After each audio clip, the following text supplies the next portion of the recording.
The Mystery at Dark Cedars by Edith Lavell. Copyright 1935. The Sailfield Publishing Company. Chapter 1. The House of Mystery. Be quiet, Silky. What's the matter with you? You don't usually bark like common dogs over nothing. The brown spaniel stopped under a maple tree and wagged his tail forlornly, looking pleadingly into his mistress' eyes, as if he were trying to tell her that he wasn't just making a fuss over nothing. Mary Louise Gay stooped over and patted his head. She was a pretty girl of 16, with dark hair and lovely brown eyes and long lashes that would make an actress envious. "I see what Silky means," cried her companion, Jane Patterson, who lived next door to Mary Louise and was her inseparable chum. "Look, Mary Lou, up in the tree, a kitten!" Both girls gazed up at the leafy branches overhead and spied a tiny black kitten crying piteously. It had climbed up and couldn't get down. "I'll get it," said Mary Louise. She swung herself lightly to the lowest branch, chinned herself, and climbed the tree. In another minute, she had rescued the kitten with her hands. "Stretch on your tiptoes, Jane," she called to her chum, "and see if I can hand it down to you."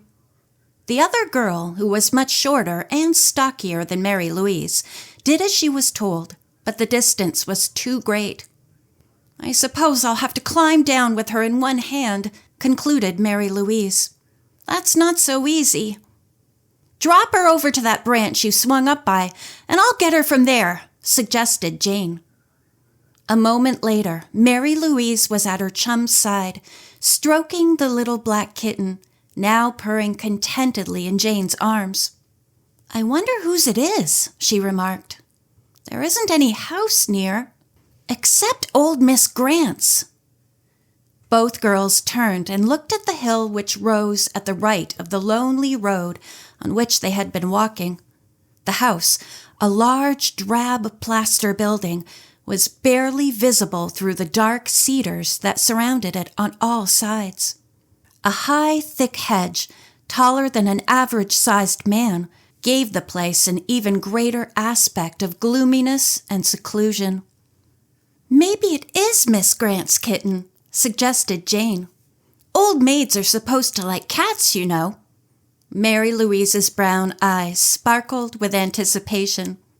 "I hope it is," she exclaimed, "and then we'll get a look at the inside of that house, because everybody says it's supposed to be haunted. Our colored laundress's little girl was walking past it one evening about dusk, and she heard the most terrible moan. She claims that two eyes, without any head or body, looked out through the hedge at her. She dropped her bundle and ran as fast as she could for home. You don't really believe there is anything, do you, Mary Lou?" "I don't know. There must be something queer about it. Maybe there's a crazy woman shut up in the tower." "You've been reading Jane Eyre, haven't you, Jane? But there isn't any tower on the Grant house." "Well, I guess Miss Grant is crazy enough herself. She dresses in styles of 40 years ago. Did you ever see her?" "Yes, I've had a glimpse of her once or twice when I walked past there. She looks like the picture of the old maid on the old maid cards. It must be awful for that girl who lives with her." "What girl?" inquired Jane. "A niece, I believe. She must be about our age. Her father and mother both died, so she has to live with Miss Grant. They say the old lady treats her terribly, much worse than the two old servants she keeps." While this conversation was going on, the two girls, followed by Silky, were walking slowly up the hill towards the big hedge which surrounded the Grant place. Once inside the yard, it was almost like being in a deep, thick woods. Cedar trees completely enclosed the house and grew thick on both sides of the narrow path leading from the gate to the porch. In spite of the fact that it was broad daylight, Jane found herself shuddering. But Mary Louise seemed delighted with the strange, gloomy atmosphere. "Doesn't this girl go to high school?" asked Jane. "If she's about our age." "I don't believe so. I never saw her there." They stopped when they reached the steps of the porch and looked about with curiosity. It certainly was a run-down place. Boards were broken in the steps, and pieces of plaster had crumbled from the outer wall. The grayish-colored ivy which grew over the house seemed to emphasize its aspect of the past. "Isn't Miss Grant supposed to be rich?" whispered Jane incredulously. "It doesn't look like it." "They say she's a miser, hoards every cent she can get." Mary Louise smiled. "I believe I'll tell Daddy to report her for hoarding. She deserves it." "Better wait and find out whether she really is rich, hadn't you?" returned Jane. "Your father's a busy man." Mary Louise nodded and looked at her dog. "You lie down, Silky," she commanded, "and wait here for us. Miss Grant probably wouldn't like you. She might think you'd hurt Pussy." She smiled indulgently. "She doesn't know you belong to the Dog Scouts and do a kind act every day, like rescuing cats in distress." The spaniel obeyed, and the two girls mounted the rickety steps of the porch. Although it was late in June, the door was closed tightly, and they had to pull a rusty knocker to let the people inside know that they were there. It was some minutes before there was any reply. A sad-faced girl in an old-fashioned purple calico dress finally opened the door and stared at them with big gray eyes.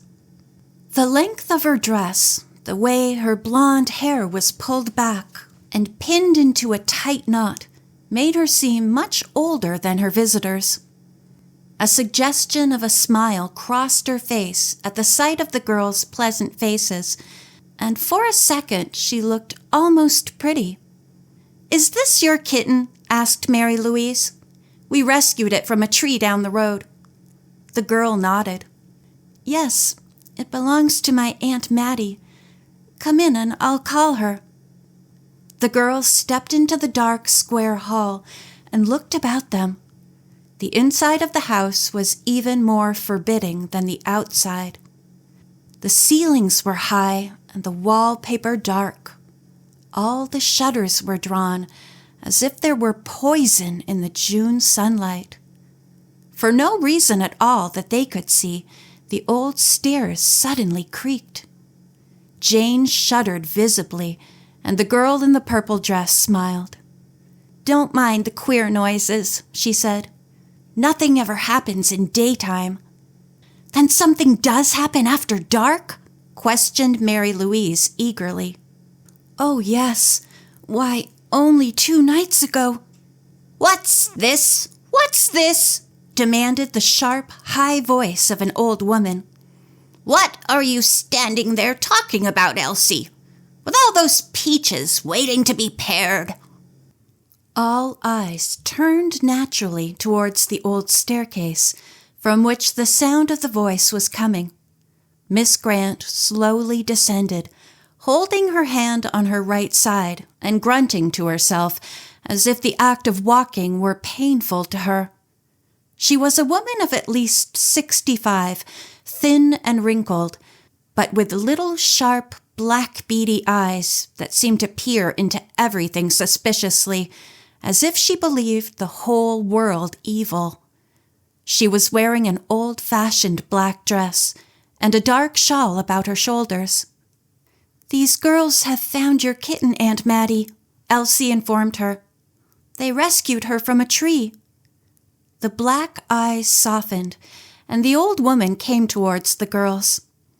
"My precious little Buffy!" she exclaimed, as one might talk to a baby. Then her tone abruptly became harsh again as she turned to her niece. "Go back to your work, Elsie," she ordered gruffly. "I'll attend to this." Without any reply, the girl slunk away to the kitchen, and Miss Grant took the kitten from Jane. "Tell me what happened to my poor little pet," she said. Briefly, Jane repeated the story, with an emphasis upon Mary Louise's prowess in climbing trees. Apparently the old lady was touched. "I must say that was good of you," she remarked. "Not a bit like what most young people nowadays would do. All they seem to enjoy is torturing poor helpless creatures." She put the kitten down on the floor and turned toward the stairs. "You wait," she commanded the girls. "I'm going to get you a reward for this." "Oh, no, Miss Grant," they both protested instantly, and Mary Louise went on to explain that they were Girl Scouts and never accepted money for good turns. "Even Silky knows better than that," she added to herself. "You won't expect a bone for rescuing Pussy. Only a pat on the head." "You really mean that?" demanded Miss Grant, in obvious relief. She would save 2 cents. She had meant to give each girl a whole penny. "Tell me your names, then," she continued, "and where you live. I might want to call on you for help sometime. I can't trust my niece as far as my nose, and my servants are both old." Mary Louise chuckled. So there was a mystery in this house, a lurking danger that Miss Grant and her niece both feared, and she and Jane were being drawn into it. "Jane Patterson and Mary Louise Gay," she replied. "We live over in Riverside, next to the high school. You can get us on the phone." "I haven't a telephone. Too expensive. Besides, if I had one, I couldn't tell what deviltry Elsie might be up to. No, I don't hold with these modern inventions." "Well, you could send Elsie for us if you need any help," suggested Jane. "It's only a little over a mile. You see, Mary Louise's father is a detective on the police force, and we're both interested in mysteries." "I'm not thinking of any mystery," snapped Miss Grant. "What I'm thinking of is facts. One fact is that I've got a pack of scheming relations who are trying to send me off to the hospital for an operation while they loot my house." Mary Louise's forehead wrinkled in surprise. "I didn't know you had any relations besides your niece," she said. "Certainly I have. Haven't you ever heard of the Grants in Riverside? Mrs. Grace Grant, a woman about my age. She has 2 grown sons and a married daughter. Well, they spent all their money, and now they want mine, but they're not going to get it." Her hand went to her side again, as if she were in pain, and Mary Louise decided it was time for them to go. "Well, goodbye, Miss Grant," she said, "and don't forget to call on us if you want help." It was a relief to be out in the bright sunlight again, away from the gloom and the decay of that ugly house. Mary Louise took a deep breath and whistled for Silky. He was waiting at the foot of the porch steps. As they walked down the path, they were startled by a rustle in one of the cedar trees. Silky perked up his ears and went to investigate the disturbance. In another moment, a head peered cautiously through the branches. It was Elsie Grant. "Will you come over here and talk to me a little while?" she whispered, as if she were afraid of being caught. "I never see any girls my own age, and you look so nice." Both Mary Louise and Jane were touched by the loneliness of this poor, unhappy orphan. They went gladly to her side. "Don't you go to school?" asked Mary Louise. "I mean, when it isn't vacation time?" The girl shook her head. "That must be awful!" exclaimed Jane. "Sometimes I hate school, but I'd certainly hate worse never to go. How old are you?" "I'm only 15, replied Elsie. "But it seems as if I were 50. I mean, the time is so long. Yet I've really only lived here with Aunt Mattie 2 years." "And didn't you ever go to school?" questioned Mary Louise. She couldn't believe that, for the girl spoke beautiful English. "Oh, yes, before I came here. I was just ready to enter high school when Mother died, only a couple of months after my father was killed in an accident. He was Aunt Mattie's youngest brother, and he didn't leave any money, so I had to come and live with her." "But I can't see why she doesn't send you to school," protested Jane. "It's a public high school. It wouldn't cost her anything." "Yes, it would, because I haven't any clothes except these old things of hers. I can't go anywhere. I'm too ashamed." Mary Louise's eyes gleamed with indignation. "That's terrible," she cried. "We can report her." Elsie shook her head. "No, you couldn't, because she feeds me well enough and gives me clothing that is clean and warm enough in winter. No, there isn't a thing anybody can do, except wait until I'm old enough to work in somebody's kitchen." "No," protested Jane. "But I thought if I could just see you two girls once in a while and talk to you, life wouldn't seem so bad. If I could call you by your first names." "Of course you can," Mary Louise assured her, and she told Elsie their names. "We'll come over often, and I don't believe your aunt will object, because she seems to like us." "She loves that kitten," explained Elsie.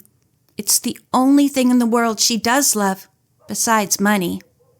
"She mentioned her money," remarked Jane, "and told us that she believed her relatives were trying to get it away from her." "By the way," said Mary Louise, "you started to tell us about something that happened here 2 nights ago. Remember? What was it?"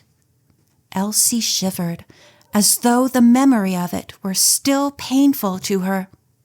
"I sleep up in the attic, all by myself, and I hear the most awful noises all night. I'm always scared to death to go to bed."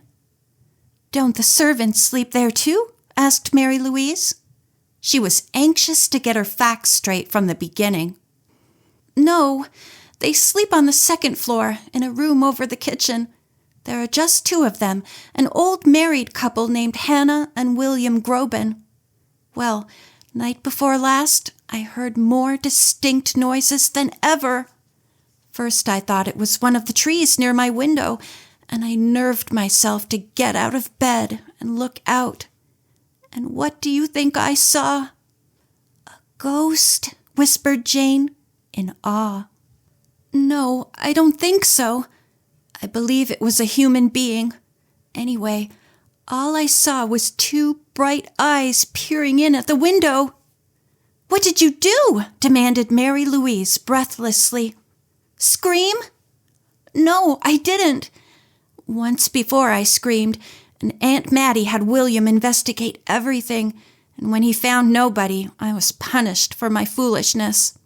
I had to eat bread and water for 2 days, and it taught me a lesson. I never screamed again." "Then what happened?"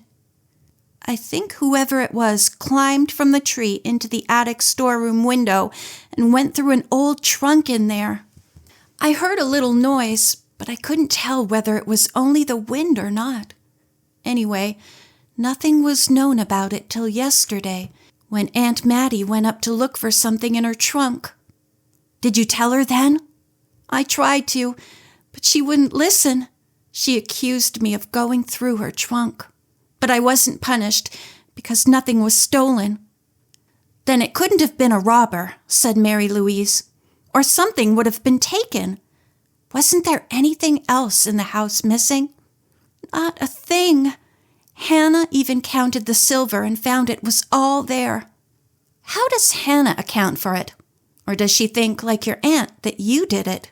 questioned Mary Louise. "Hannah says it was spirits. She says the spirits can't rest as long as their old things are around. She wants Aunt Mattie to burn or give away all the clothing in the house. She says dead people's clothes are possessed." Jane let out a peal of laughter, but Mary Louise warned her to be quiet. "We mustn't get Elsie into trouble," she explained. Was that the only time anything like that ever happened? Asked Jane. No. Once, earlier in the spring, when Hannah and William were away at some lodge supper, their room was entered and searched. I was blamed and punished then, though nothing was missing that time either. But the awful part of it is, I expect it to happen again every night. Every time the wind howls or a branch beats against a window pane, I'm sure they're coming again, whoever they are. And I'm afraid. Something's got to be done, announced Mary Louise with determination. I'm not my father's daughter if I allow a mysterious outrage like this to go on. She pressed Elsie's hand. You can count on us, she concluded. We'll be back to see you tomorrow. End of Chapter 1.